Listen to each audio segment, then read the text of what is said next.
Bisa dimulai? Allah.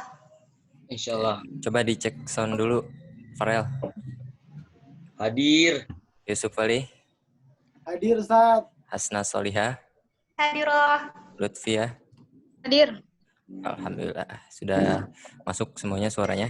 Yang Yusuf kayaknya portrait ya? Nggak apa-apa lah.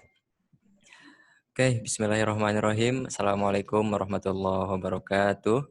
Waalaikumsalam warahmatullahi wabarakatuh.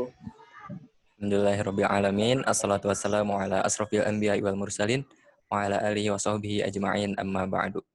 Pertama, marilah kita panjatkan puji serta syukur kehadirat Allah Subhanahu wa taala yang telah mempertemukan kita meskipun tidak di tempat yang sama, tapi kita masih bisa bertatap muka via Zoom yang insyaallah nanti kita bakalan sharing-sharing pengalaman bagaimana sih pengalaman selama learn from home atau selama belajar di rumah.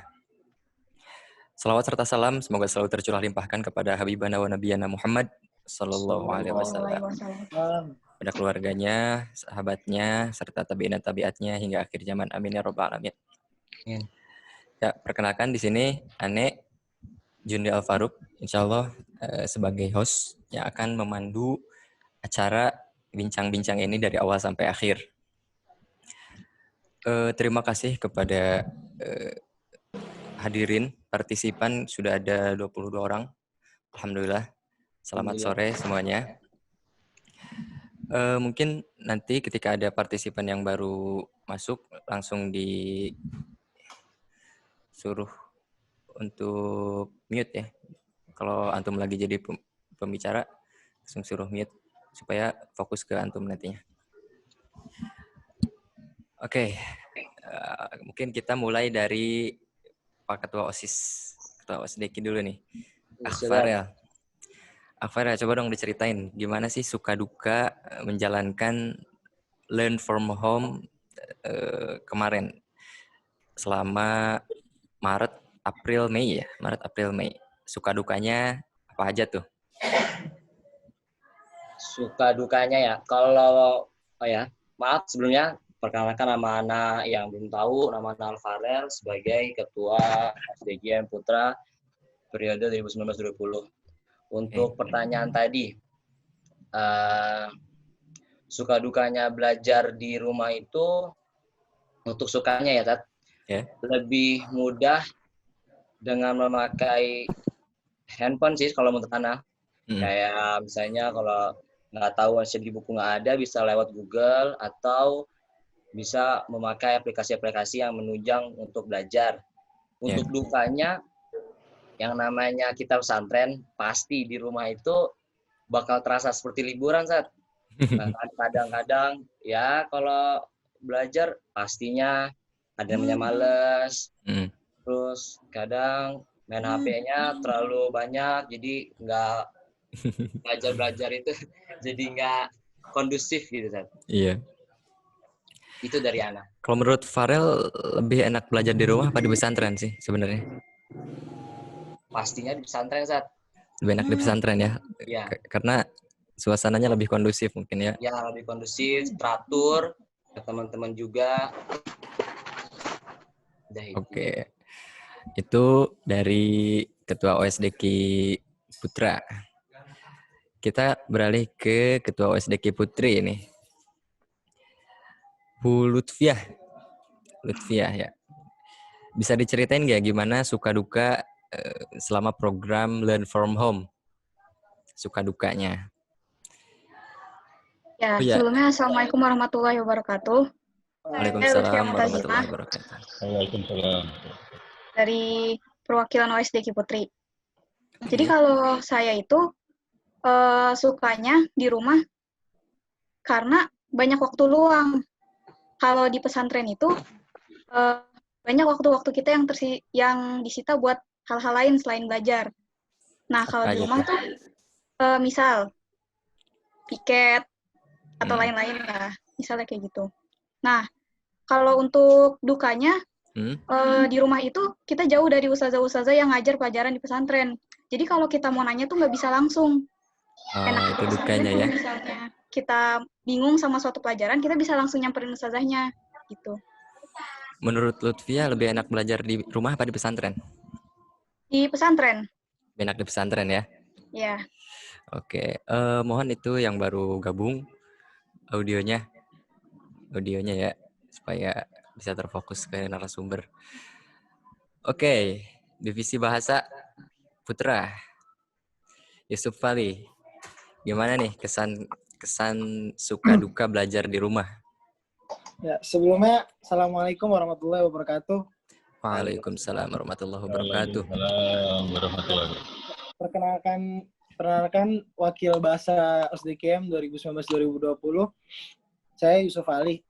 Kalau sebelumnya masuk pertanyaan, langsung suka duka belajar di Learn from Home. Kalau menurut saya sukanya saya belajar di rumah gara-gara mungkin kita bisa memberitahu, bisa mencontohkan kepada keluarga kita bahwa kita tuh anak pesantren. Ini jadi teladan nih Yusuf. Jadi teladan di sekitar lingkungan rumah. Masya Allah. Gitu. Kalau dukanya kita learn from home, mungkin kurang kondusif, banyak khilaf. Banyak khilaf. Dan mungkin kurang kondusif aja untuk lebih mengerti dan memahami pembelajaran di sekolah. Kalau di pesantren mungkin khilafnya bisa lebih dikondisikan ya, karena lingkungan yang mendukung. Karena lingkungan yang produktif. Masya Allah. Lebih enak belajar di rumah apa di pesantren, Sub? Kalau dipilih lebih enak belajar di rumah atau di pesantren, jauh Pak. Di pesantren lebih mendukung dan lebih saya pilih. Soalnya pesantren itu dimana kita kebersamaan itu menjadikan kebiasaan. Gitu. Jadi kebiasaan itu kita menjadi sesuatu yang luar biasa gitu kalau kata Ustadz kayak kita Ustadz Abdul Hasib Hasan. Masya Allah. Oke, terima kasih Yusuf. Sekarang kita beralih ke Hasna Solihah sebagai Ketua Divisi Bahasa USDKM Putri. Coba dong diceritain suka duka belajar di rumah. Taib Ustaz, bismillahirrahmanirrahim. Assalamualaikum warahmatullahi wabarakatuh. Waalaikumsalam. Saya Hasna Solihah, perwakilan dari Divisi Bahasa. Makanya mungkin waktunya lebih fleksibel ya, Ustaz.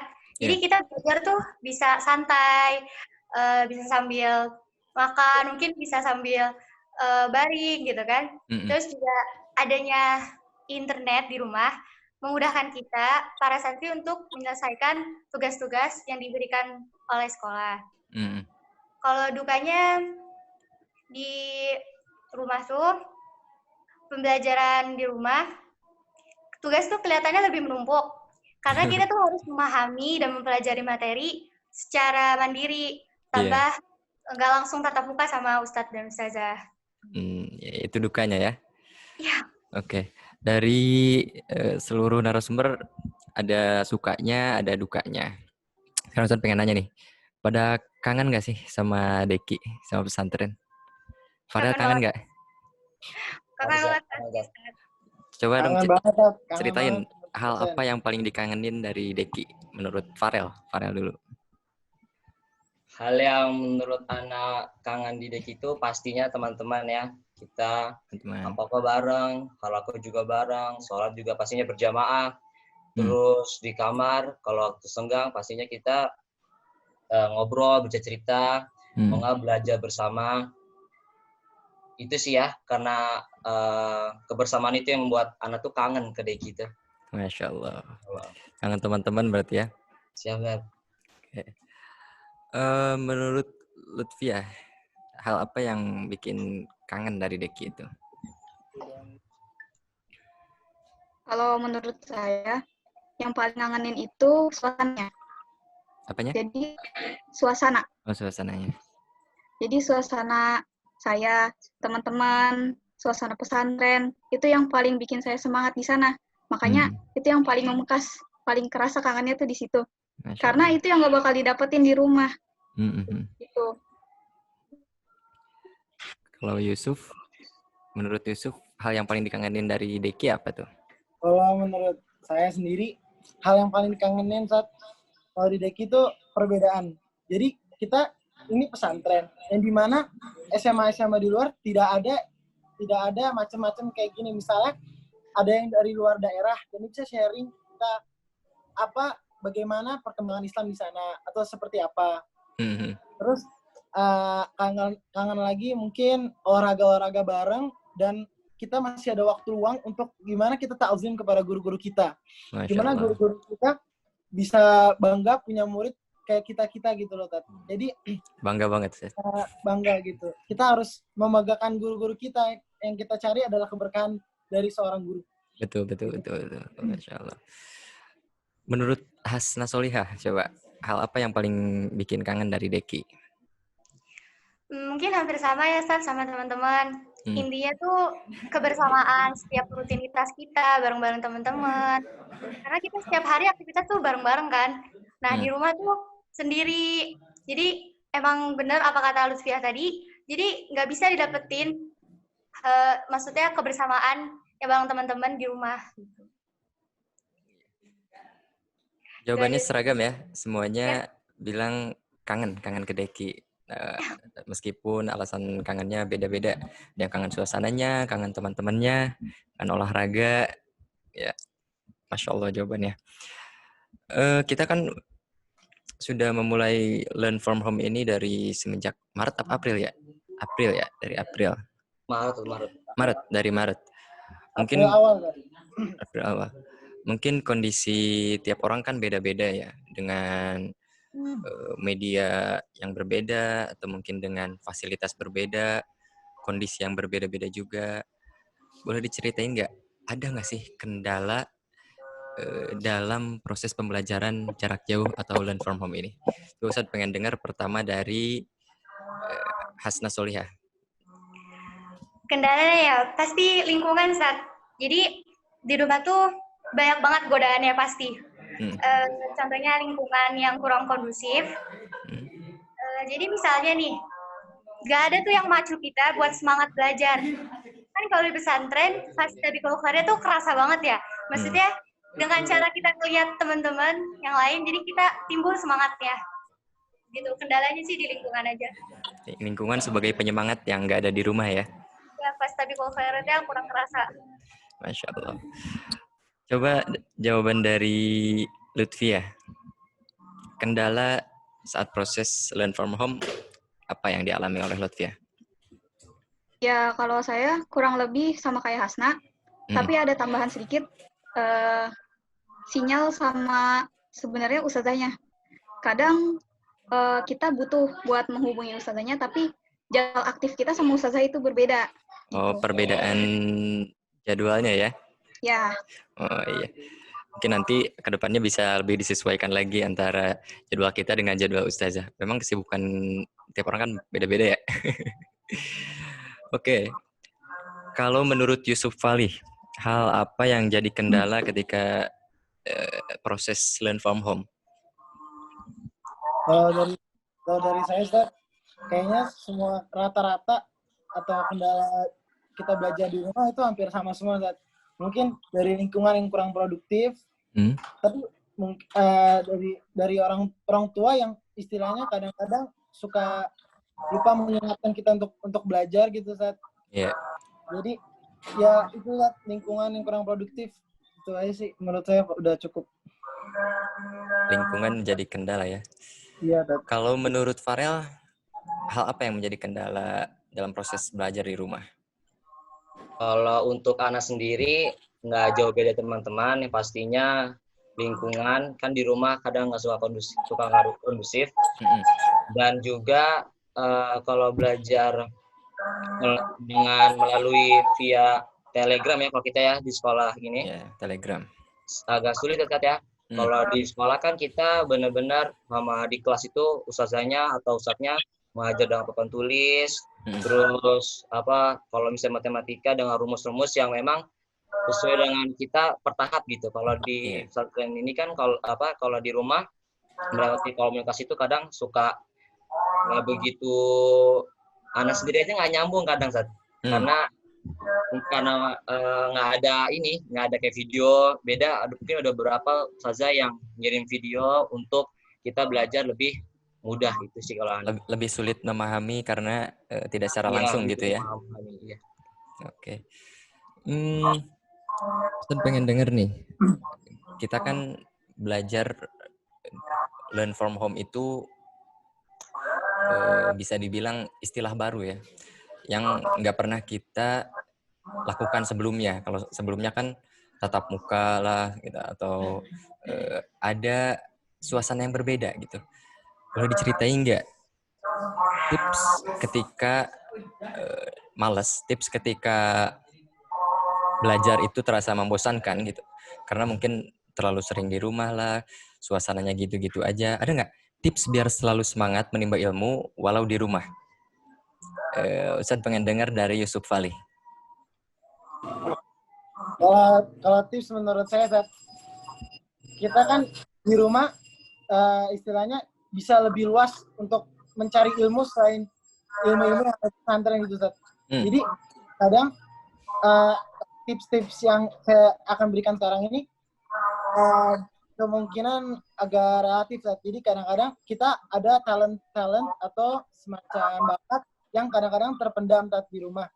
Contohnya apa tuh? Jadi contohnya misalnya kita berkreatif dalam mengedit foto atau membuat video creator atau semacam content creator ya. Nah, atau macam-macam kayak komputer, apa namanya, IT dan lain-lain, Zat. Iya. Jadi kadang-kadang di rumah itu bisa meningkatkan. Tipsnya sih ya rasakan aja apa sih bakat kalian semua gitu di rumah. Bisa lebih memaksimalkan bakat-bakat yang fasilitasnya terbatas di pesantren ya. Oke. Kalau menurut Hasna, apa tipsnya biar selalu semangat menimba ilmu walau di rumah? Nggak banyak sih, Ustaz. Cuman 3. Yang pertama, tulis target kalian yang ingin kalian capai. Yang kedua, ingat lagi tujuan kalian belajar itu untuk apa. Yeah. Yang terakhir, tulis atau buat catatan sederhana berupa motivasi. Tipsnya jadi 3 kita ya? Semangat. Ya, 3 aja itu. Targetnya harus ditulis. Kemudian harus diingat kembali tujuan belajar untuk apa. Ya. Kemudian tulis motivasi-motivasi. Luar biasa nih, Masya Allah. Oke, tips menurut Farel supaya semangat meskipun belajar jarak jauh di rumah.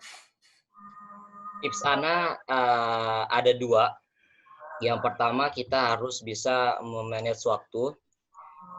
Kan gini, di rumah ini memang kita banyak sekali namanya waktu luang. Cuman kalau kita bilang itu sibuk, kadang juga sibuk. Kalau kita leha-leha atau kebanyakan main HP atau sibuk dengan hal-hal yang kurang bermanfaat, itu akan tersingkirkan yang namanya waktu untuk belajar. Jadi kita tips Ana pertama ini harus meluangkan waktu, harus dipetak-petakin ini waktu untuk belajar ba'da isya, ngaji berarti ba'da maghrib. Untuk yang kedua itu motivasi.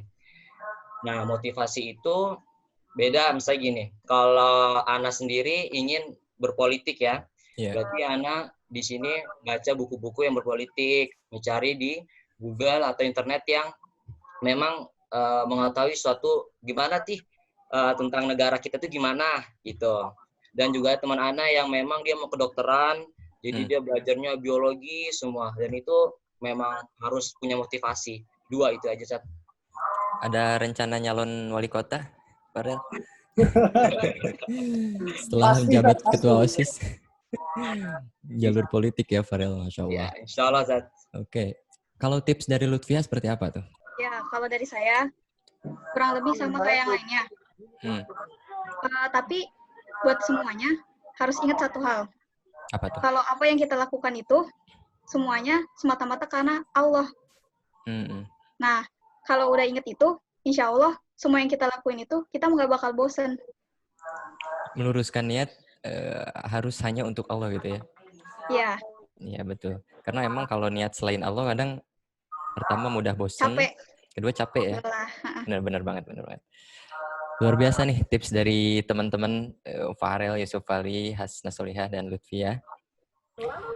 Selanjutnya saya ingin bertanya, kita kan kadang bosen juga ya di rumah gitu.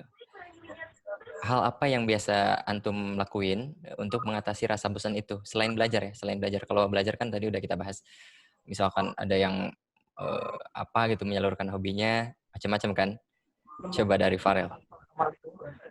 Kalau untuk Ana sendiri, kalau misalnya memang bulan ini nggak ada pandemi, pastinya Ana hobi kayak bermain bola atau berenang.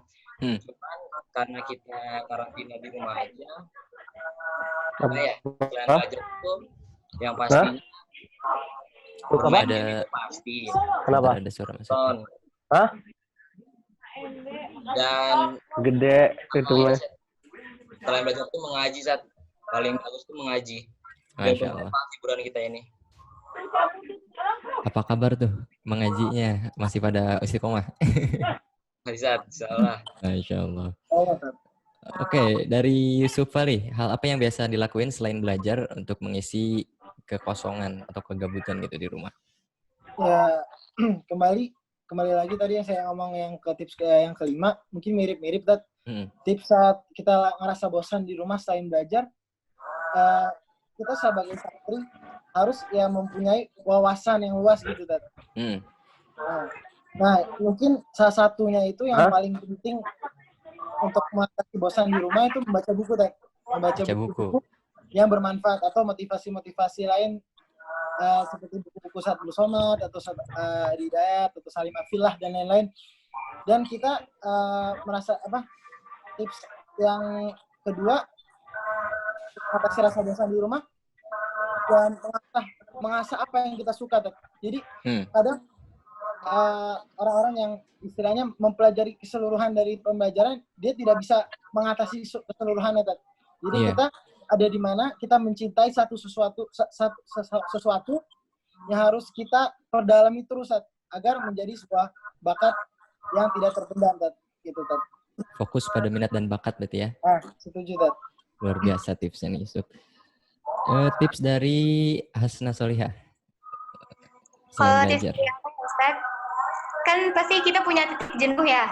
Ya kita bisa gunain, bisa refresh dengan misalnya ngasah kemampuan hobi kita. Misalnya ada yang hobi masak nih, yaudah kita cobain bikin resep-resep masakan.